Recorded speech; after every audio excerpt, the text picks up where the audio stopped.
All right, shalom to the elect, double honors to the apostles and elders of Great Millstone that rule well.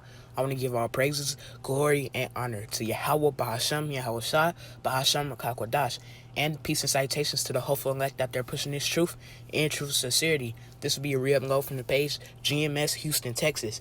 Let go of all doubt, fear, and unbelief. With that being said, I hope this video was edifying. Shalom.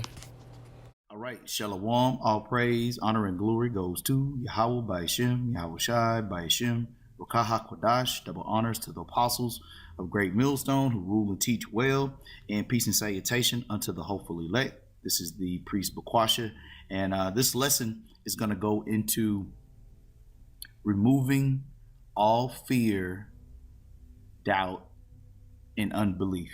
And I'm going to use a clip from the Matrix to kind of emphasize that visually, but through the spirit. I want to start here in Deuteronomy, the 20th chapter, in the first verse. It says, when thou goest out to battle against thine enemies, and seest horses and chariots and a people more than thou, be not afraid of them. For the Lord thy power is with thee, which brought thee up out of the land of Egypt. So this is a reference, to remember and to recall. We were delivered from Egypt, a mighty power in ancient times, and likewise in modern day times, America, spiritually Egypt and Sodom, we will be delivered from as well. But the key is not to fear. Verse 2, and it shall be when ye are come nigh unto battle, that the priests shall approach and speak unto the people, and shall say unto them, hear, O Israel, ye approach this day unto battle against your enemies. Let not your hearts faint, fear not, and do not tremble, neither be ye terrified because of them. And this is the point in verse 4. It says, for the Lord your power is he that goeth with you to fight for you against your enemies to save you. So the point is, Yahweh by Shem Yahweh Shai is fighting against our enemies for us. So as a part of that covenant, as a part of the agreement, Yahweh by Shem Yahweh Shai is deliberately telling us not to fear, okay, but to have faith. All right. This is Ecclesiasticus chapter 33, verse 1. There shall no evil happen unto him that feareth the Lord, but in temptation even again he will deliver him. So the key is to fear Yahweh by Shem Yahweh Shai and not to fear man, because Esau, the so-called white man, and his armies, okay, are great in number, but they're not greater in number than Yahweh by Shem Yahweh Shai, nor should we fear them, okay, because our fear is toward Yahweh by Shem Yahweh Shai, who will deliver us from Egypt as he did then, which he will do again now. This is Ecclesiasticus chapter 22, verse 16. As timber girt and bound together in a building cannot be loosed with shaking, so the heart that is established by advised counsel shall fear at no time. So the advised counsel in which we have is the fear of the Lord, is these holy scriptures, okay? And so whatever you fear, as I've made reference before, you obey, which is the reason why Yahweh by Shem Yahweh Shai is telling us to not fear our enemies, okay? Because when you fear an enemy, then you can be wavered. And that's what Esau, the so-called white man, is creating here in this society. Specifically, 2020, the year of prophecy, has also been filled with devastation, fear, anarchy, civil unrest, global pandemics, all types of, disinformation.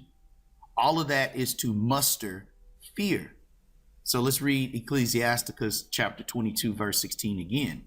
As timber girt and bound together in a building cannot be loosed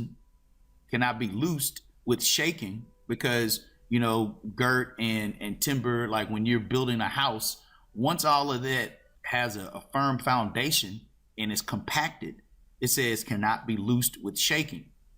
So the heart, the mind, going back to, that mind of Yahweh Shem Yahushai, so the heart that is established by advised counsel, the counsel of Yahweh Shem Yahushai, shall fear at no time.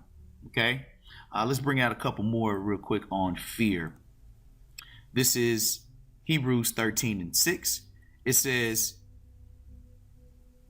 let's start at 5. It says, let your conversation be without covetousness, and be content with such things as ye have. For he had said, I will never leave thee nor forsake thee. So that's a comfort. So as we are approaching Jacob's trouble, as we're approaching the hour of temptation, those thoughts, that belief in Yahweh Shem Yahushai should be true and present, that he will never leave us nor forsake us. Okay. Verse 6, so that we may boldly say, the Lord is my helper, and I will not fear what man shall do unto me. Because as scripture says, the flesh profiteth nothing. Okay, it is the spirit that quickeneth and maketh alive. And that's what Esau is trying to utilize, is the flesh against the spirit, those mortal thoughts, okay, versus the immortal thoughts. Okay, this is 2 Ezra chapter 14 verse 14. It says, let go from thee mortal thoughts, cast away the burdens of man, put off now the weak nature. And that weak nature, in one of those elements that is promoted, is fear. And there's nothing wrong with having fear, but your fear has to be guided towards your power. And our power is Yahweh Shem Yahushai. Okay? So Esau is trying to create an environment or a universe that is driven by fear. So that's why we have to let go those mortal thoughts of fear and death and pain and anguish and sorrow and all of those things that are fleshly. Okay, and it is a practice. Okay, this is not going to happen overnight. This is why that grace period and mercy period in which Yahweh Shem Yahushai has set up is for us to actually gain, okay, that mindset or that spiritual firmness, okay, to where we will not be shaken in the upcoming days of Jacob's trouble. Okay, it says, I'm gonna read that again, 2 Ezra 14:14.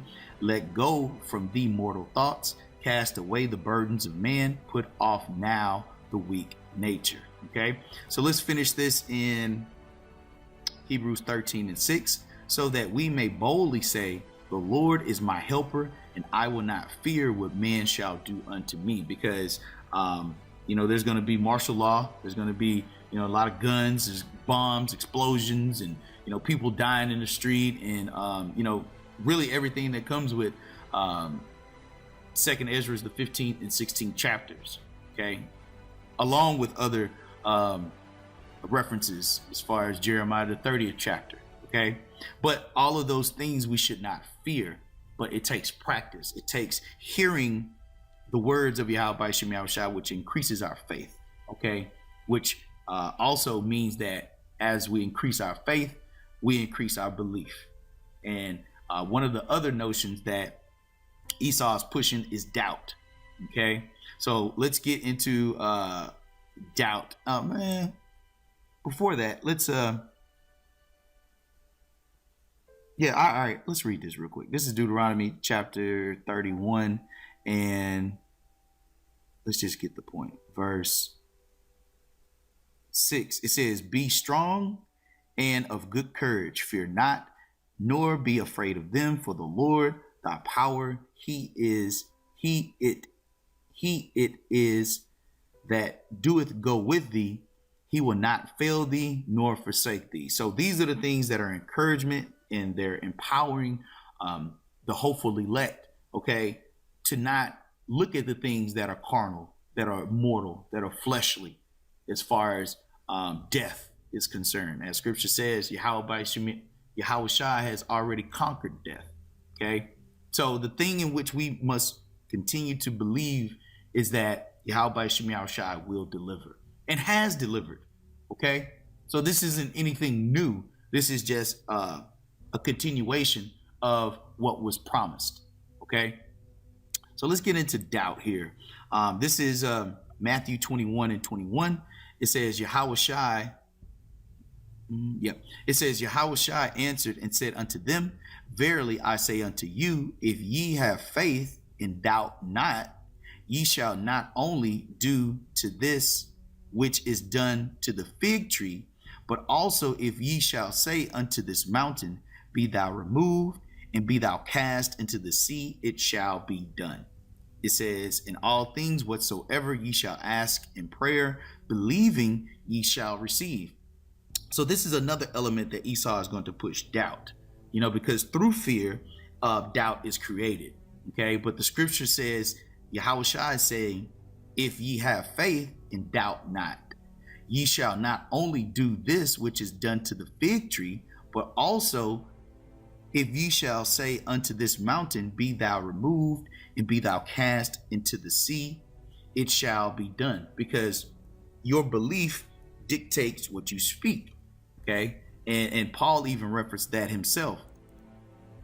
This is 2 Corinthians chapter 4, verse 13. It says, we having the same spirit of faith, according as it is written, I believed, and therefore have I spoken.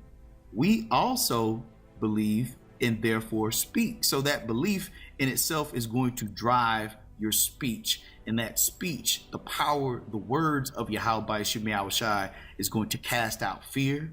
It's going to cast out doubt. And it's going to cast out the enemies of Yahweh Shai, but through belief and not doubting. Okay. One more quick verse here on doubt. Okay. This is Mark 11:23. It says, for verily I say unto you that whosoever shall say unto this mountain, be thou removed and be thou cast into the sea, and shall not doubt in his heart, but shall believe that those things which he saith shall come to pass, he shall have whatsoever he saith. Okay. So if you say things that are not promising towards salvation and deliverance, you're going to receive those things. When we speak these holy words of Yahweh Shai, we're going to receive them. But it must be constant. It must be current. It must be ongoing. That's what that belief and that faith does, to where no doubt can creep in and penetrate. Okay. Let's read verse 24. It says, therefore I say unto you, what things soever ye desire when ye pray, okay, believe that ye receive them and ye shall have them. So we're praying for deliverance. We're praying for strength. We're praying for courage. We're praying for the Lord to have protection over us as we enter into these next phases, okay, of spiritual warfare. All right. Yeah, and that's the point there. So let's read this real quick. This is Romans chapter 4, verse, let's start at 17. It says, as it is written, I have made thee a father of many nations before him whom ye believe. So like it, before him whom he believed, even Yahweh, who quickened the dead and called those things which be not as though they were, who against hope believed in hope, that he might become the father of many nations, according to that which was spoken, so shall thy seed be. Verse 19, and being not weak in faith, he considered not his own body now dead, when he was about 100 years old, neither yet the deadness of Sarah's womb. He staggered not at the promise of Yahweh through unbelief, okay, but was strong in faith, giving glory to Yahweh. And so, the promise of Abraham receiving a child was the scenario in which he had faith in. But even though his flesh was weak and Sarah's flesh was weak as far as age is concerned, he still believed that Yahweh by Shem Yahushai would do what? Deliver. And that's how Isaac came to existence, is through the spirit of Yahweh by Shem Yahushai as it overrides the flesh. Okay. And let's grab Genesis, the 17th chapter, real quick to make that point, and then we'll get the word there for unbelief. This is Genesis 17 and 15. It says, and Yahweh said unto Abraham, as for Sarai, thy wife, thou shalt not call her name Sarai, but Sarah shall her name be. And I will bless her and give thee a son also of her. Yea, I will bless her, and she shall be a mother of nations. Kings of people shall be of her. Verse 17. Then Abraham fell upon his face and laughed and said in his heart, shall a child be born unto him that is 100 years old? That was the flesh, but he laughed. Okay. It says, and shall Sarah that is 90 years old bear? See, all of these are the mortal thoughts. Okay. These are the things that we must put off, fear, doubt, unbelief. Verse 18, it says, and Abraham said unto Yahweh, oh, that Ishmael might live before thee. And this is the point of verse 19. It says, and Yahweh said, Sarah, thy wife, shall bear thee a son indeed, and thou shalt call his name Isaac. And I will establish my covenant with him for an everlasting covenant, and with his seed after him.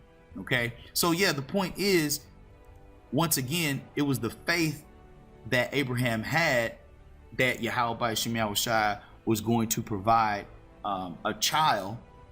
Okay. Although in the flesh, they were of great age. Okay. So this is just a contrast of the flesh versus the spirit, but Abraham had faith. That's why, as scripture says, it was accounted for him. Okay. This is Romans 4 and 3. For what saith the scripture? Abraham believed Yahweh, and it was counted unto him for righteousness. Okay. And this is Hebrews 11 and 8. By faith, Abraham, when he was called to go out into a place which he should after receive for an inheritance, obeyed, and he went out not knowing whither he went. So once again, these scenarios of faith and of belief, are what Esau, the so-called white man, is trying to destroy. That connection in which we have with Yahweh by Shem Yahushai. Okay. So this is the reminder. Okay. And actually, I'm gonna get this word here. Let's read this. Yeah, let's read this one more time. This is Romans 4:19. It says, and being not weak in faith, it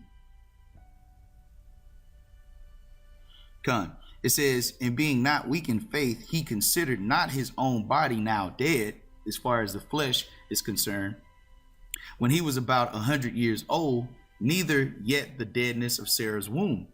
He staggered not at the promise of Yahweh through unbelief. He staggered not. We're going to get that word here, staggered. Says, but was strong in faith, giving glory to Yahweh. So let's grab this word here, staggered. Okay. Strong's G 1252. Diakrino. Okay, so we're gonna get this part right here, part 5. It says, to be at variance with oneself, hesitate, doubt. Okay, so that's why doubt has to be removed. It said he did not stagger. Okay, it says he staggered not at the promise of Yahweh through unbelief. Okay, so this is a model for us to emulate and to replicate.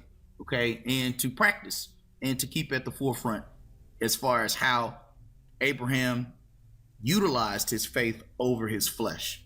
Okay, and he removed it. All right. So really that's just the definition of staggered And then likewise for the definition of unbelief, a pistis, and I'm sure brothers know pistis means faith. Strong's G 570. Apistia. Apistia. So let's let that load here for a second. But yeah, that's the whole point, removing all fear, removing all doubt, and removing all unbelief. Okay, so let's get this word here just for edification. It says unfaithfulness. Okay, faithless, one of faith, unbelief, weakness of faith. That's what a pistis is. Okay, whereas pistis in itself is faith. So that a means to be without. Okay. So yeah, let's move along. This is Second Ezra chapter 15,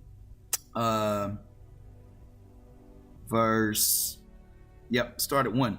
It says, "Behold, speak thou in the ears of my people the words of prophecy which I will put in thy mouth, saith the Lord, and cause them to be written in paper, for they are faithful and true.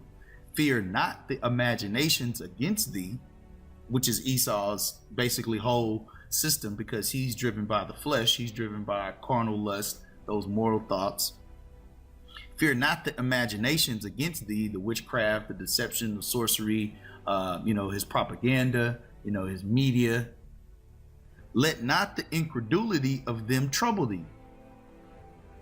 Because the only people that truly believe in Yahweh Shem Yahushua are the hopefully elect. Okay? The 1/3 and those in which are the elect. Everybody else does not believe in Yahweh Shem Yahushua, and it's going to be made present, okay, through the day of Jacob's trouble, through the mark of the beast, through every scenario leading up to those scenarios. All right, it says, "Fear not the imaginations against thee, let not the incredulity of them trouble thee that speak against thee." Okay, and really, I'm just going to wrap up this lesson here with the things in which we should be practicing, right? Because we're talking about removing all fear, removing all doubt, and removing all unbelief. Okay, so let's read this in 2 Thessalonians chapter 2, verse 12. It says that they all might be damned who believed not in the truth. So if you don't believe in the truth, you're already damned in yourself. Okay, and because belief and faith go hand in hand. It says, "But had pleasure in unrighteousness. But we are bound to give thanks always to Yahweh for you, brethren, beloved of the Lord, because Yahweh hath from the beginning chosen you to salvation through sanctification of the Spirit and belief of the truth." So yeah, having belief, speaking those things in which you believe, standing firm on those that belief, is how we will be delivered. It's how how Abraham received Isaac. How through any battle in which we approached, Yahweh Shem Yahushua told us that he will never leave us nor forsake us. Okay, and that having fear of Yahweh Shem Yahushua leads to deliverance. Let's bring that out one more time. This is Ecclesiasticus chapter 33, verse 1.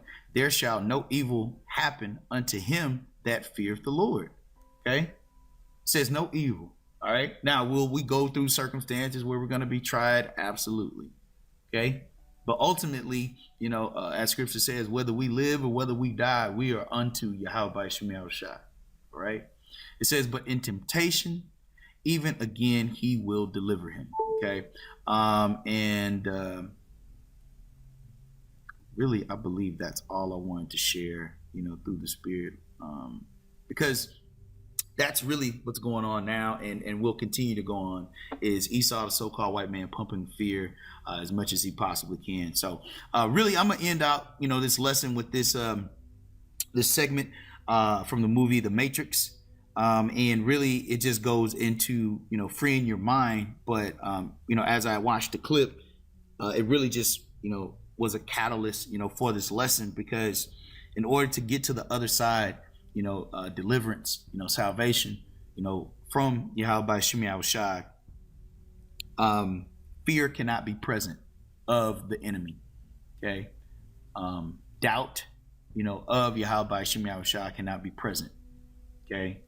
And unbelief that Yahweh Hashem Yahushua will not be able to save or deliver cannot be present either. So, Lord willing, this lesson was edifying for the elect. And until next time, Shalom.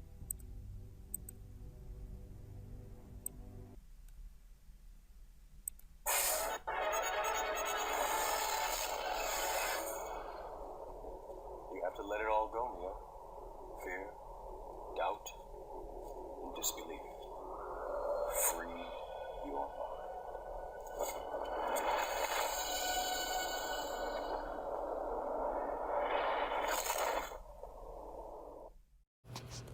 All right, I want to give all praises, glory, and honor to Yahweh, Bahasham, Yahushua, Bahasham, Makakwadash. Double honors to the apostles and elders of Great Millstone. Peace and citations to the hopeful elect out there pushing this truth in truth and sincerity. With that being said, I hope this video was edifying. Shalom.